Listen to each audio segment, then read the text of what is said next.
give us a brief introduction about yourself? Born and raised in Japan, and I went to the United States to study about communication. And I live in the Netherlands for 12 years now, 13 years.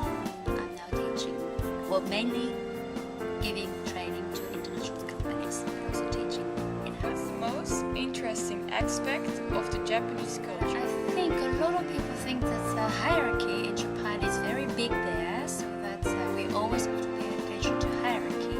That's true. But comparing to other countries, such as France, I really don't think that hierarchy is so highly different that maybe that's interesting. What could you tell us about doing business in Japan? Is that, well, if you are going to Japan and doing business in Japan, I really want you to enjoy going out with the Japanese colleagues or people that you have sort of business partnerships, go out and have a nice evening and go out drinking together, because that's what Japanese people also appreciate. It's not only about doing business, but it's also about having fun together and getting to know you. Why is the collectivism so important in Japan? Has it to do with the so-called synergy effect, or has it a religious reason? I think collectivistics is an important concept with us because we believe that a group can create more results. You as a person, you can only have one idea, but then if you share your ideas with your colleagues, with your friends, that creates more synergy and lead to a better result. That's what we also How believe. strong is the sense of hierarchy within organizations in Japan? Do people accept that another person has more authority? Yes, hierarchy is very accepted in Japan, and we always recognize who is here the most powerful person in any relationships.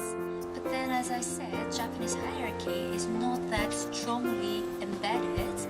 It's that we always see the positions, titles of the person, and we all supposed to behave according to someone's position. Are meetings characterized as calm discussions or free expression and lively argumentation?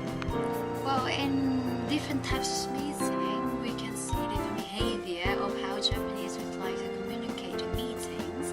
But usually we have this nice sort of discussions, or not saying too much, but there is very friendly with lots of smiles and everything.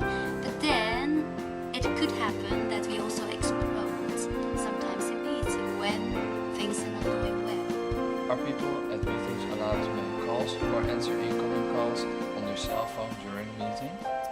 Are they allowed to check their email or send and receive messages during a meeting? Well, behaviors during the meeting can differ depending upon who is there. So if we talk about hierarchy, if your boss is there, of course you don't take a call from someone, of course you don't check the email. But then if you only have your colleagues there, then we are more free to do whatever we need to do during the time. What could you tell about the uncertainty avoidance in Japan? Is it high, has it a high or a low context?